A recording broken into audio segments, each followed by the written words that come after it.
Bien, bonjour à tous. Avant de commencer cette présentation, je tenais à remercier bien sûr l'ensemble du jury d'avoir examiné mon travail de thèse. Je remercie aussi bien sûr mes directeurs pour leur accompagnement pendant toute cette thèse. J'en profite pour remercier mes financeurs qui sont la région Normandie et l'agence de l'eau Seine-Normandie. Je remercie également les laboratoires LETG-ID pour leur accueil et aussi particulièrement Robert pour son aide sur le terrain, Marie-Paul aussi pour son aide en laboratoire et évidemment tous les doctorants pour leur bonne humeur et leur soutien. Bien sûr, merci à vous tous d'être présents aujourd'hui pour la soutenance de ma thèse qui porte donc sur l'ensablement de la zone intertidale du littoral rocheux de Seine-Maritime, origine et évolution diachronique. Donc, cette thèse a été encadrée par Stéphane Costa du laboratoire IDECAN et Bernadette Tessier du laboratoire M2C. Donc, cette présentation va être effectuée en 5 points. J'évoquerai tout d'abord le contexte et les objectifs de la recherche avant de vous présenter le site d'étude, le littoral de Seine-Maritime. Je vous parlerai ensuite des variabilités spatiales et temporelles des surfaces ensablées avant de discuter sur les origines et les transports de la friction sableuse. Puis je conclurai et ouvrirai sur quelques perspectives de recherche. Donc, cette présentation va suivre le fil conducteur de ma thèse, à savoir sur les origines et les modalités des ensablements, et ne parlera pas forcément de tout ce qui est présent dans le manuscrit, comme sur l'étude des impacts de l'ensablement sur le plateau rocheux ou encore sur l'évolution morphodynamique des cordons de galets. Donc, chaque point ici présentera les principaux résultats et les méthodes et techniques associées. Donc, tout d'abord, le contexte de la recherche et les objectifs. Il faut savoir que le sable a toujours été présent à la surface du littoral de Seine-Maritime, comme en témoignent notamment les documents cartographiques depuis le XVIIe siècle. Ce sable est présent principalement en débouché des vallées. Vous pouvez voir ici, donc c'est sur les deux cartographies anciennes de 1660 et 1696, la présence de sable, toujours présent ici en 2013. Toutefois, les observations depuis la fin des années 90 montrent une arrivée de plus en plus importante de sable sur ce plateau rocheux. Et ces arrivées posent pas mal de problèmes, notamment aux activités économiques maritimes, comme avec l'ensablement des chauneaux portuaires. Vous voyez ici un exemple d'article de journal montrant l'ensablement du port du Tréport, mais également l'ensablement des parcs ostréicoles. Ici, vous avez un exemple d'image satellite montrant l'ensablement massif des parcs ostréicoles de Veules-les-Roses, mais également des désagréments sur les habitats naturels. Donc, partant de ces constats, nous nous sommes demandé quelle était la tendance évolutive et historique de ces arrivées sableuses sur un littoral rocheux. Également, quelles sont les variabilités spatiales et temporelles de ces surfaces sableuses intertidales. Évidemment, nous nous sommes posé les questions des origines et des sources de ces fractions sableuses, mais aussi des processus pouvant expliquer ces apports de sable sur la zone intertidale. Y a-t-il de relation entre le domaine subtidal et le domaine intertidal? Mais qu'est-ce qui caractérise ce littoral? Eh bien, c'est un système qui est dominé par les falaises crayeuses et les plateaux rocheux. Il s'étend sur 100 km de linéaire côtier, donc notre zone d'étude s'étend ici de Antifère au Tréport. Il est découpé par un réseau de fleuves côtiers qui vient dessiner les principales vallées et valleuses. Donc, ce littoral borde la mer de la Manche, qui est un bassin épicontinental à faible profondeur et également à faible pente. Cette pente, elle est ponctuée par endroits dans les petits fonds par des ruptures de pente, voire des abrupts, presque constants entre Antifère et Saint-Valery-en-Caux. Donc, les débits sédimentaires sableux en Manche sont plutôt de faible épaisseur et reposent sur une semelle de galets. Ils sont plus au large, modelés par des figures sédimentaires qui transitent vers le nord-est. Donc, ce littoral évolue dans un environnement mégatidal de type semi-diurne avec des vents et des houles dominants de quadrant ouest. Donc, les falaises qui caractérisent ce littoral sont des falaises plutôt vives, crayeuses, à lit de silex, d'une hauteur moyenne de 70 mètres, hauteur pouvant localement dépasser les 100 mètres, comme à Fécamp, Penly ou encore le Tréport. Au pied de ces falaises se développe une plateforme d'érosion marine, ou autrement dit plateau rocheux, d'une largeur moyenne de 300 mètres, largeur qui augmente vers le nord-est, donc vers le Tréport, inversement à sa pente, qui elle augmente vers le sud-ouest, donc vers le cap d'Antifère. À la jonction entre falaise et plateforme se développe un cordon de galets de silex d'une largeur de 15 à 20 mètres et d'une épaisseur de 2 à 2,5 mètres. Donc ce type de cordon vient en fait recouvrir la partie supérieure de l'estran. On retrouve également des accumulations de galets à l'exutoire des vallées. Ces galets sont accumulés sont adossés à des ouvrages transversaux de type jeté portuaire ou épi. Donc, c'est des galets bien plus larges, de 10 à 60 mètres et d'une hauteur pouvant atteindre 10 mètres. Je vous ai mis ici les exemples de l'accumulation de galets contre la jetée portuaire de Fécamp, Saint-Valery-en-Caux ou encore Dieppe. Toutefois, sur ce littoral, la fraction sableuse est très souvent négligée dans les études. Or, nous la retrouvons sous plusieurs formes. La première, sous la forme d'étendues sableuses pérennes, donc qui est présent historiquement, comme je le montrais tout à l'heure, d'une épaisseur métrique à plurimétrique et qui se situe à proximité du débouché des vallées. Donc, ces étendues pérennes viennent en fait masquer l'existence de paléochénaux légèrement inscrits dans le platier rocheux.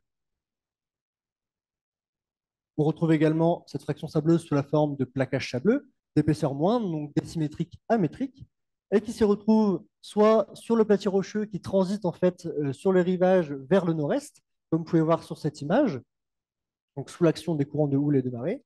Mais on retrouve également des plaquages sableux à la surface des cordons de galets, ici.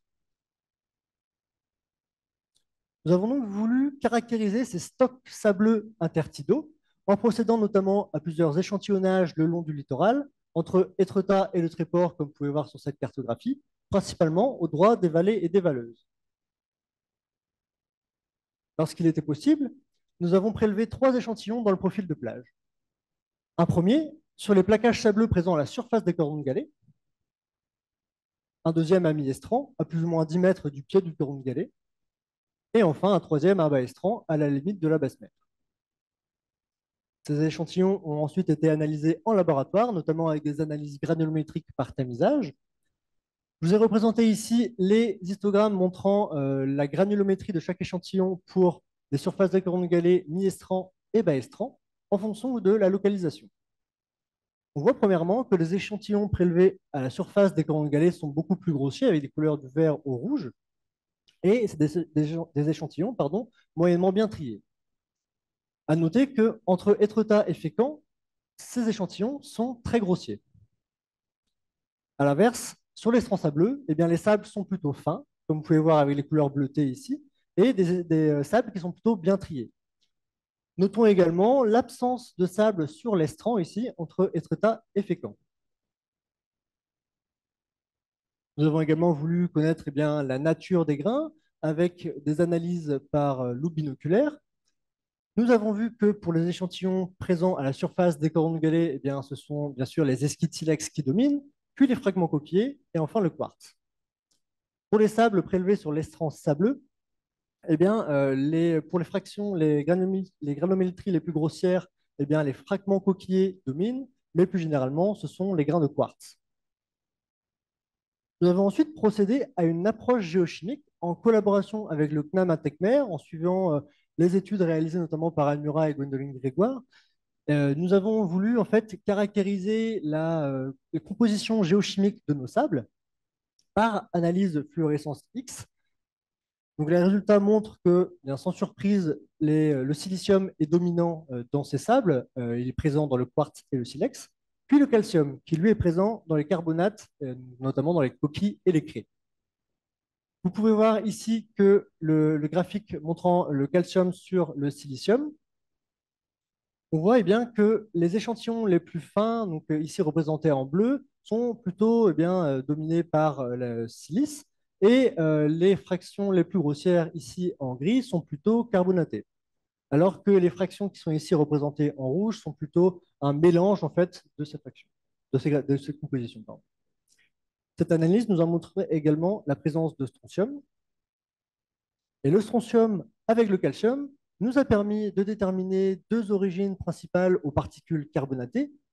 Une origine plutôt marine, donc provenant des coquilles pour les fractions granulométriques les plus grossières, et une origine plutôt continentale, donc provenant des craies, pour les fractions les plus fines. Vous voyez ici le graphique montrant le rapport strontium sur calcium. Nous avons échantillonné également et analysé des échantillons témoins de craies et de coquilles. Et on voit toujours, donc ici en bleu et vert, les granulométries les plus fines. On voit qu'elles tendent vers des compositions de craies, donc une origine plutôt continentale. Alors que ici, les granulométries les plus grossières en noir eh bien, tendent plutôt vers des teneurs des coquilles, donc une origine plutôt marine. Donc cette approche était plutôt une approche exploratoire. Nous avons tenté de déterminer les traceurs des sources et du transport des sables. Nous avons tenté de déterminer les variabilités spatiales. Vous voyez ici le rapport strontium sur calcium qui nous montre, donc, en fonction de leur localisation, il nous montre donc premièrement un enrichissement en coquille ici au fur et à mesure en montant vers le nord-est du site d'étude, au fur et à mesure de la fragmentation des coquilles.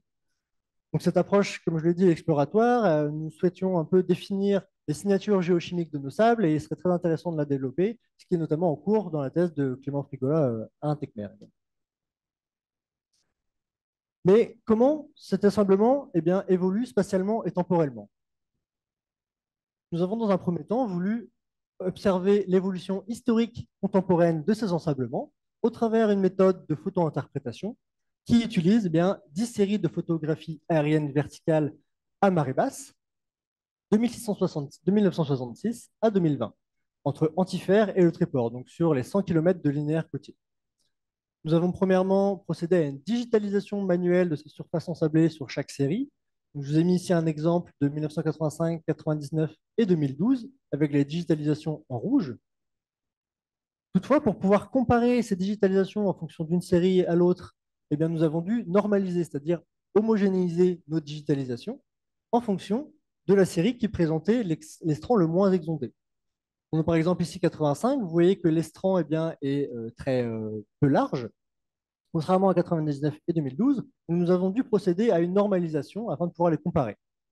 Toutefois, nous avons également fait les calculs de surface ensablée sans cette normalisation. Je vais vous présenter les deux résultats.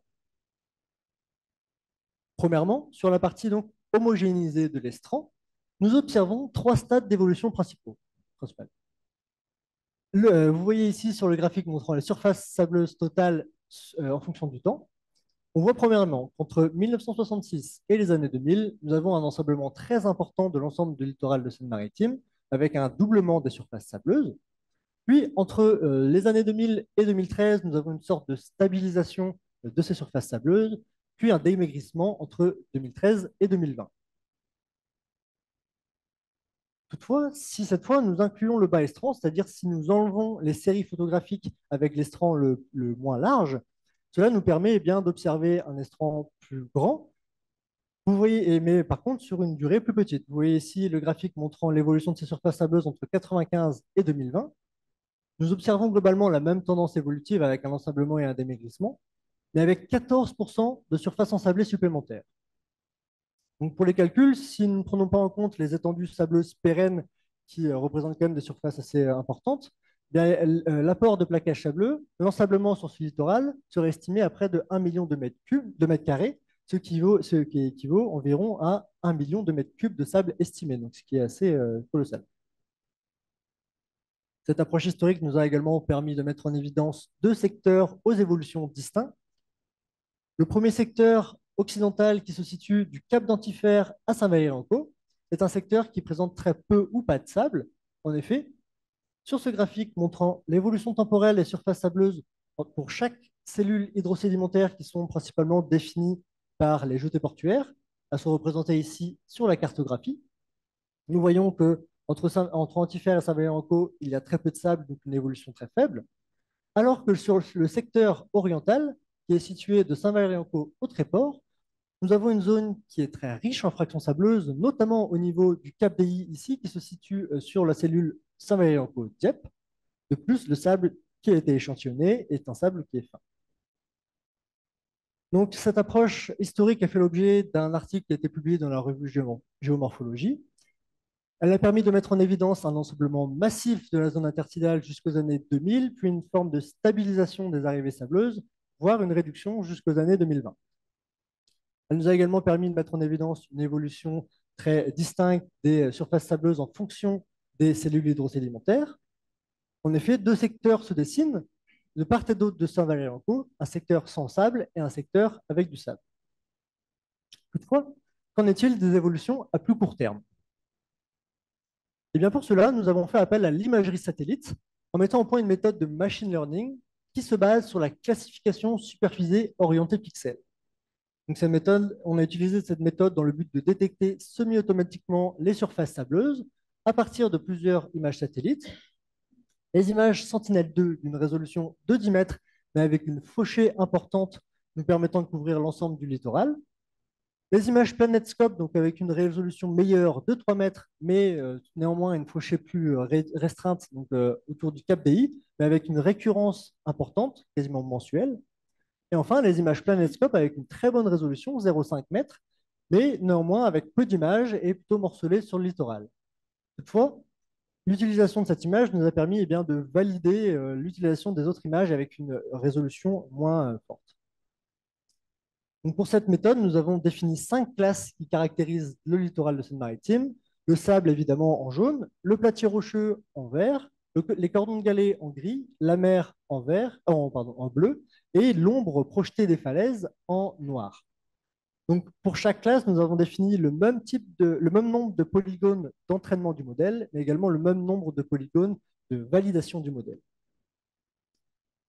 En effet, nous avons donc validé les modèles de classification et nous nous sommes rendus compte que l'utilisation des images Pléiades, Sentinel ou PlanetScope nous donnait peu de différence en fait en termes de classification sur un même secteur. C'est pour cela que nous avons pu utiliser les images Sentinel-2 avec une résolution de 10 mètres, mais nous permettant de couvrir l'ensemble de la zone d'étude. Nous avons donc pu observer l'évolution interannuelle entre Etretat et le Tréport de mars 2016 à juillet 2021. Vous voyez ici le graphique montrant les surfaces sableuses dans le temps en fonction des différentes cellules hydrosédimentaires que j'ai définies précédemment ici, que vous pouvez retrouver sur cette cartographie. Nous voyons, premièrement, que nous n'avons pas d'ensemblement majeur entre 2016 et 2020. Nous observons également les deux mêmes compartiments aux évolutions distinctes que nous avons mis en évidence avec l'évolution historique, à savoir un compartiment avec une évolution très faible entre Antifer et Saint-Valery-en-Caux, qui est représenté par ces courbes ici, et une évolution très marquée entre Saint-Valery-en-Caux et le Tréport, avec ces courbes ici. De plus, les variations interannuelles semblent assez synchrones dans le temps et entre chaque cellule hydrosédimentaire. En effet, si nous prenons ici par exemple l'exemple de mars 2017 et juin 2017, lorsque nous avons une augmentation de ces surfaces ensablées sur le secteur Saint-Valery-en-Caux-Dieppe, nous le retrouvons également sur le secteur Dieppe-Panly et sur le secteur Panly-Le Tréport. Nous avons tenté de voir un peu l'impact aussi des tempêtes sur ces surfaces ensablées, mais on se rend compte qu'à une échelle interannuelle, nous avons un manque de données, notamment sur la période hivernale. Pour cela, nous avons voulu utiliser un autre type d'image satellite, donc certes qui présente une fauchée moins importante, donc qui se réduit au niveau du Cap DI, mais qui nous permet d'avoir une récurrence plus importante avec des images quasiment mensuelles sur la période notamment 2018-2019. Vous voyez donc ici, encore une fois, les surfaces ensablées en fonction du temps sur le secteur du Cap DI. Nous voyons donc premièrement que les surfaces ensablées tendent à augmenter de la fin du printemps de la fin de l'hiver à la mi-printemps, également en été, et à diminuer à la fin du printemps et en automne. De plus, la répartition spatiale semble assez hétérogène sur la zone intertidale. En effet, durant la période automne-hiver, la partie supérieure de l'estran semble être plutôt en érosion. Pendant la période printemps-été, cette partie médiane et haute de l'estran semble quant à elle s'ensabler. Enfin, après les épisodes de tempête, on observe que l'ensemble de l'estran sableux semble s'ensabler. Toutefois, nous n'observons pas d'échanges sédimentaires latéraux, ce qui nous laisse donc fortement penser à des apports sableux possibles depuis les petits fonds marins. L'approche par télédétection nous a permis de mettre en évidence de fortes variabilités interannuelles et saisonnières de ces surfaces sableuses, sans toutefois d'ensemblement majeur depuis 2016. Elle nous a également permis de mettre en évidence que le secteur du Cap DI est un secteur très ensablé, avec une évolution saisonnière très marquée. Toutefois, je vous le disais, nous avons un manque de données, notamment dans la période hivernale, à cause surtout de la couverture nuageuse très présente. Donc, qu'en est-il des dynamiques sableuses hivernales et quels sont aussi les volumes de sable mis en jeu? Pour cela, nous avons encore descendu d'une échelle et nous nous sommes intéressés au site atelier. Nous avons réalisé 4 levées de drone sur le site de Sainte-Marguerite-sur-Mer durant la période hivernale, donc de fin octobre 2021 à février 2022. Cela nous a permis de construire des modèles photogrammétriques et de créer 4 orthophotos et 4 MNT, nous permettant ainsi de déterminer les volumes de sable déplacés. Je vous ai mis ici les résultats des 4 orthophotos et les 4 MNT associés. La comparaison de ces MNT nous a donc permis de mettre en évidence un déplacement des sables assez important. Vous voyez ici les différentiels MNT entre chaque levée. Pour la période entre le 25 octobre et le 2 décembre 2021, nous avons observé un volume de sable déplacé d'environ 3800 m3, ce qui correspond à environ 16% de sable déplacé sur la superficie totale de la zone. Pour la période suivante, entre le 2 décembre et le 25 janvier 2022, nous avons observé un léger ensablement avec un déplacement plutôt modéré de ces sables, 1800 m3, représentant 10% de surface déplacée. Et enfin, entre le 25 janvier et le 22 février 2022, nous avons observé un déplacement très important de sable de 15 000 m3 en moins d'un mois, ce qui représente une surface de 38%, ce qui est assez considérable. Nous avons donc mis en évidence deux phases plutôt érosives entrecoupées d'une période de léger ensablement. En mettant en relation ces données avec les conditions hydrodynamiques, nous avons vu que les épisodes de forte intensité, c'est-à-dire de fortes houles et de vents forts, agissant sur quelques jours seulement, sont plutôt marqués par une disparition des sables sur la zone intertidale, alors que des épisodes d'agitation plus modérés, mais agissant sur une période plus longue, comme une dizaine de jours, tend à ensabler cette zone intertidale. L'ensablement semble se faire depuis les petits fonds, car en fait, les levées de drone ne nous ont pas montré de transferts longitudinaux. De plus, si nous reprenons cette cartographie montrant les périodes d'ensablement entre chaque levée, nous voyons une forme de mobilité d'une barre sableuse en direction de la côte qui est représentée ici, et donc un ensablement ici depuis les petits fonds. Donc cette approche par drone nous a permis de mettre en évidence des apports sableux crocheurs depuis les petits fonds marins. De plus, elle nous a permis de mettre en évidence une dynamique sableuse qui est très marquée durant la période hivernale. En effet, des vents forts associés à une houle importante agissant à basse mer de Vivo tendent à faire apparaître de plus en plus de sable sur cette zone intertidale avec une origine qui est très probablement subtidale. Nous avons donc vu comment ont évolué et va évoluer ces surfaces sableuses sur le littoral de Seine-Maritime. L'origine semble donc subtidale. Toutefois, il est nécessaire de faire un inventaire des origines possibles de ces sables, c'est-à-dire une origine plutôt continentale, donc du sable provenant de l'érosion des falaises, l'origine fluviatile et une origine donc subtidale. Pour l'origine continentale, donc du sable provenant de l'érosion des falaises, il n'est pas sans savoir que les falaises crayeuses de Seine-Maritime présentent des taux de recul très importants, notamment pouvant aller jusqu'à 40 cm par an localement. Elles sont datées du Crétacé supérieur et présentent des faciages géologiques différents. En effet, le Cognacien, les étages du Cognacien et du Santonien sont dominants sur ce littoral, comme vous pouvez voir sur cette cartographie. Pour essayer de déterminer la teneur en sable de ces craies, nous avons procédé à plusieurs prélèvements de chaque étage géologique affleurant sur ce littoral. Puis nous avons analysé ces craies en laboratoire par attaque à l'acide. Les résultats de ces analyses nous ont montré de faibles teneurs en sable dans les craies, au maximum 3,2%, sachant que ici, caché ici, les maximums de 2% se situent sur l'étage du Cénomanien, étage en fait qui affaire très peu sur notre littoral et principalement au sud-ouest. Sur le reste du littoral, le sable est présent en moyenne seulement à 0,04% dans les craies.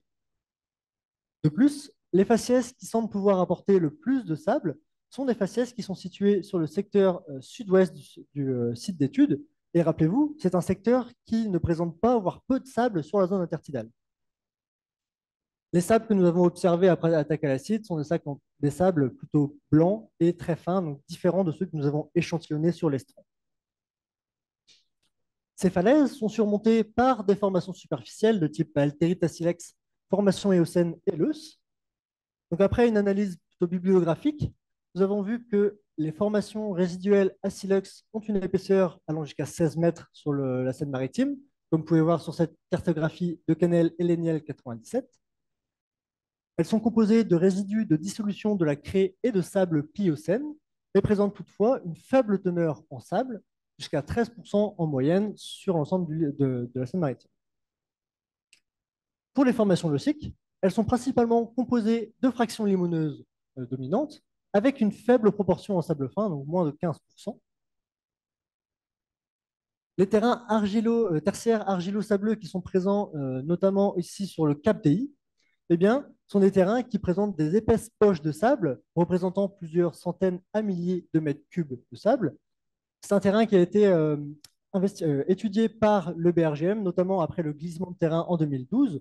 Et vous voyez ici la carte représentant les anomalies résiduelles qui montrent en fait les surépaisseurs de sable, ici en rouge, avec donc la présence de poches de sable. Il serait donc intéressant d'investiguer plus ces études avant de déterminer l'apport potentiel. Toutefois, les volumes de sable présents ici ne sont pas sans commune mesure avec les volumes de sable que nous avons observés pendant l'approche notamment historique. Donc l'apport issu des falaises, l'apport sableux issu des falaises est non négligeable. En effet, les apports potentiels totaux sont estimés à 11 000 m3 sur l'ensemble du littoral.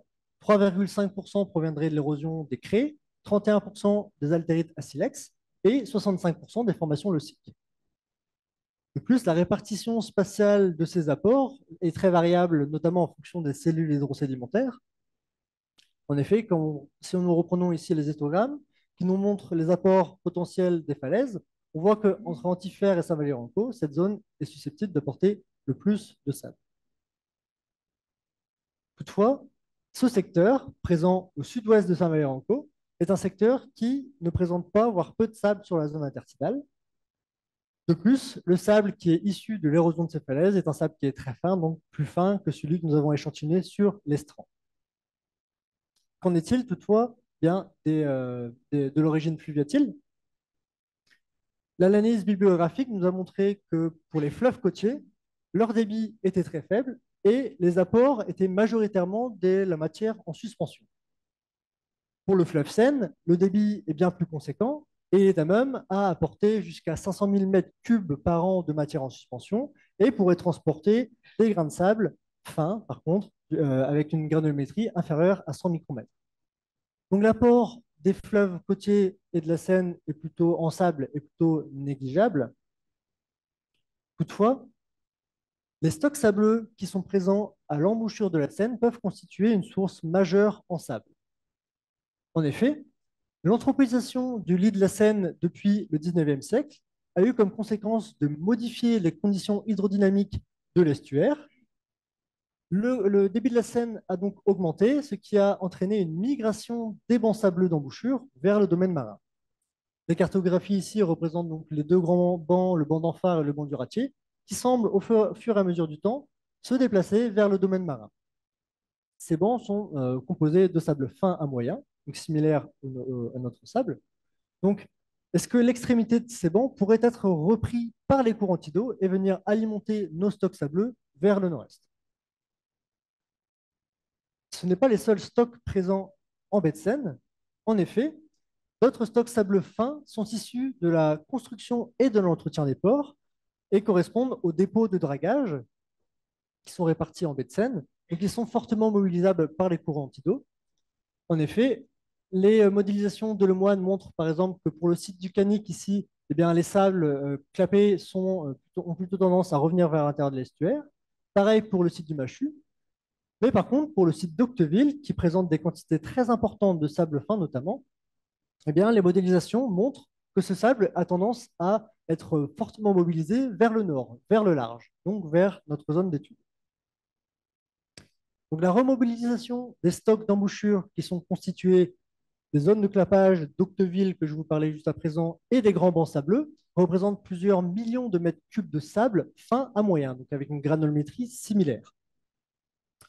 De plus, les modélisations montrent eh bien, un transport possible des grains de sable par les courants tidaux dominants vers notre site d'étude, vers le nord-est, jusqu'à des granulométries de 200 micromètres. Vous voyez ici la cartographie, la modélisation de Bailly du Bois qui montre eh bien, un transport possible vers le nord-est. Pour résumer, la production de sable issue de l'érosion des falaises est faible mais non négligeable. Celle issue des fleuves côtiers est plutôt négligeable. Toutefois, les stocks sableux en baie de Seine, donc dépôt d'Octeville et les grands bancs sableux, pourraient constituer une source potentielle majeure en sable et viendraient donc ici, alimenter notre zone d'étude par les courants tidaux dominants vers le nord-est. L'origine de nos ensablements semble donc principalement subtidale. Toutefois, qu'en est-il des transferts croche-shore entre les petits fonds et l'estran? Eh bien, nous avons pu analyser la composition des formations superficielles qui tapissent ces petits fonds marins, notamment grâce à des jeux de données uniques issus des levées morphosédimentaires EDF Ifremer qui ont lieu tous les 4 ans donc, autour de la centrale de Panly depuis 1988, et également d'autres levées comme entre Antifer et AI en 2006 par Ifremer. Les données ont donc été traitées par Philippe Clabot et nous avons pu construire ces cartographies de couverture superficielle. Nous mettons donc en évidence deux unités. Une unité inférieure qui est composée de sédiments grossiers, donc plutôt cailloutis ou graviers, qui repose sur un substratum rocheux, et une unité supérieure composée de sable fin à moyen. Nous avons pu extraire cette donnée d'unité supérieure pour pouvoir construire des cartographies de comparaison de la couverture sableuse entre chaque levée depuis 88. Je vous ai mis ici l'exemple de la comparaison des campagnes de 88 et 2000 et de 2000-2014. On peut voir sur les zones en bleu, ce sont des zones d'apparition du sable. Les zones en vert sont plutôt des zones stables entre deux levées. Et les zones en rouge sont des zones de disparition du sable entre deux levées. Donc, ces données nous ont permis de mettre en évidence l'apparition de surfaces sableuses entre 1988 et 2000 et une disparition assez massive de ce sable entre 2000 et 2014. En effet, comme vous pouvez voir sur ce graphique, eh bien, les surfaces stables ont tendance à augmenter entre chaque levée entre 1988 et 2000 et à diminuer très fortement jusqu'aux années 2014. On voit donc que la fraction sableuse dans ce secteur est très mobile et qui constitue donc une zone de transition de ces sables. De plus, rappelez-vous, eh bien, nous avons observé de fortes analogies entre nos analyses sur la zone intertidale et ce que je viens de montrer sur le domaine subtidal, avec une augmentation des surfaces sableuses jusqu'aux années 2000 et une diminution jusqu'aux années 2020. La répartition spatiale de ces sables semble également très similaire. En effet, je vous ai mis ici la cartographie montrant les surfaces sableuses en domaine subtidal représentées en jaune et les surfaces sableuses sur la zone intertidale représentées en vert. On voit que sur le premier secteur, le secteur entre le Cap d'Antifer et Saint-Valery-Ranco, nous avons très peu de sédiments sur les deux domaines, domaine marin, domaine côtier. Les sédiments qui sont présents en domaine marin sont plutôt des sédiments grossiers. Alors que sur le secteur Saint-Valery-Ranco, le Tréport, eh bien, les deux domaines sont fortement ensablés et la granulométrie des échantillons est plutôt similaire. Nous avons donc vu eh bien, que les évolutions spatiales et temporelles sont très similaires entre le domaine subtidal et le domaine intertidal, ce qui nous laisse donc fortement penser à des échanges sableux croche-shore depuis le petit fond en direction de l'estran. Nous avons donc voulu observer les quantités de sable, les stocks de sable présents au domaine subtidal pouvant être remobilisés par les houles en direction de la côte. Nous avons donc calculé les profondeurs limites d'action des houles sur tout le littoral à partir des données de houles de retour annuelles et décennales agissant à basse mer de Vivo et à pleine mer de Vivo. Tout cela pour définir les stocks sableux subtidaux mobilisables. Je vous ai donc représenté ces calculs en cartographie ici. Et on se rend compte eh bien, que sur le secteur présent entre Saint-Valery-en-Caux et le Tréport, qui est zoomé ici, eh bien, nous avons de nombreux stocks sableux mobilisables pour des profondeurs de -10 à -14 mètres. ces stocks sableux sont situés au droit des secteurs intertidaux très ensablés, ce qui nous conforte donc très fortement nos hypothèses d'échange sableux croche-shore entre ces deux domaines. De plus, nous avons réalisé quelques modélisations numériques, notamment avec le code XBeach en collaboration avec le laboratoire LEGI. Nous avons donc procédé à plusieurs modélisations sur différents profils répartis le long du littoral de Seine-Maritime, avec les mêmes caractéristiques de houle de retour annuel et décennal, avec des basses mers de Vivo et des pleines mers de Vivo. Je vous ai représenté ici le profil à proximité de Fécamp, qui est très caractéristique, car il est constitué d'un abrupt ici plurimétrique. Nous voyons donc que les modélisations à marée basse sur ce graphique ici montrent une action de la houle qui se fait potentiellement jusqu'à des profondeurs de -9, -10 mètres, donc profondeur similaire à celle que nous avons calculée précédemment. De plus, ces modélisations nous montrent bien, que la présence d'un abrupt plurimétrique joue le rôle de blocage de la remontée de ces sédiments et joue même le rôle inverse, c'est-à-dire de modification des houles, de l'action des houles et un apport de sable plutôt vers un déplacement de sable plutôt vers le large. Donc, nos modèles ont confirmé le remaniement des houles sur le fond possible jusqu'à des profondeurs allant jusqu'à -10 mètres pour des houles de retour annuelles agissant à basse mer de niveau. Elles nous ont également montré que la présence d'un abrupt plurimétrique semble constituer un obstacle qui vient modifier l'action des houles et donc limiter fortement la remontée de ces sédiments vers l'estran. Nous voyons donc que la répartition spatiale des ensablements tant intertidaux que subtidaux est commandée d'une part par les processus hydrodynamiques qui sont plus intenses dans la partie sud-occidentale de la Seine-Maritime et d'autre part par une morphologie de la plateforme marine différente. En effet, la présence de ruptures de pente semble limiter fortement ces échanges croche-shore. Nous avons eu la chance d'avoir des observations in situ, notamment lors de la dernière campagne d'Itroco 2021 au large de Panly.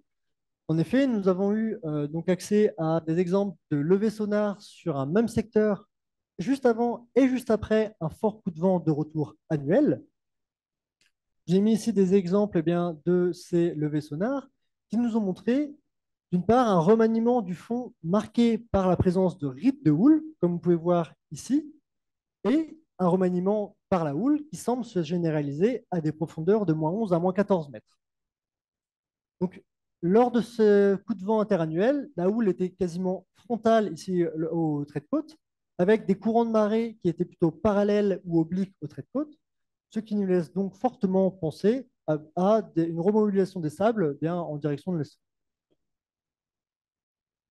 Donc, pour conclure et ouvrir sur quelques perspectives de recherche, cette thèse nous a permis de mettre en évidence un ensemblement massif depuis depuis la deuxième moitié du XXe siècle, puis une sorte de stabilisation et une grande variabilité de ces surfaces sableuses depuis les 10 dernières années. L'ensablement semble donc principalement subtilal et les stocks sableux présents dans les petits fonds seraient donc alimentés par les stocks estuariens qui seraient repris par les courants tidaux et viendraient donc alimenter nos stocks sableux ici. L'ensablement se ferait ensuite par des transferts croche-shore vers l'estran lors de conditions de houle et de marée particulières, notamment avec des houles de retour annuel agissant à basse mer de Vivo. De plus, comme je vous ai représenté sur cette cartographie schématique, vous voyez ici la présence d'un abrupt de fin de platier qui est quasiment constant entre Antifer et Saint-Valery-en-Caux.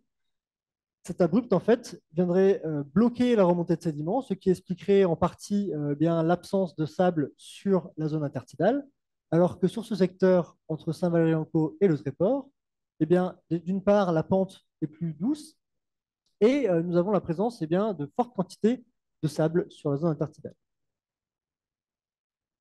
Nous avons vu que, notamment par les images satellites, la semi-automatisation des méthodes permettait une très bonne estimation des surfaces sableuses. Il serait donc intéressant de poursuivre ces suivis satellitaires, notamment en utilisant d'autres indices spectraux ou par drone sur un site atelier. Nous pourrions également instrumentaliser ce même site atelier dans le but de décrire finement la morphodynamique d'une zone et des volumes de sable mis en jeu.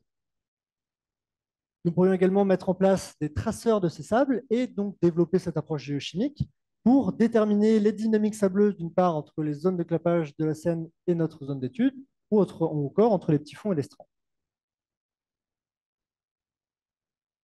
Nous pourrions également développer les modélisations sur les transports sableux entre les petits fonds et les strands, en y intégrant notamment plusieurs tailles de grains avec le code XBitchG. Je sais néanmoins que cette modélisation multigrain constitue encore des verrous qui seraient donc intéressants de lever. Enfin, nous pourrions approfondir les études menées dans cette thèse sur les impacts géomorphologiques des ensablements, notamment sur l'érosion du platier rocheux, comme vous pouvez voir ici avec le déplacement très important de sable qui vient abraser la surface du platier rocheux, sur la biodiversité ou encore sur l'évolution morphodynamique des cordons de galets. Voilà, je vous remercie pour votre attention.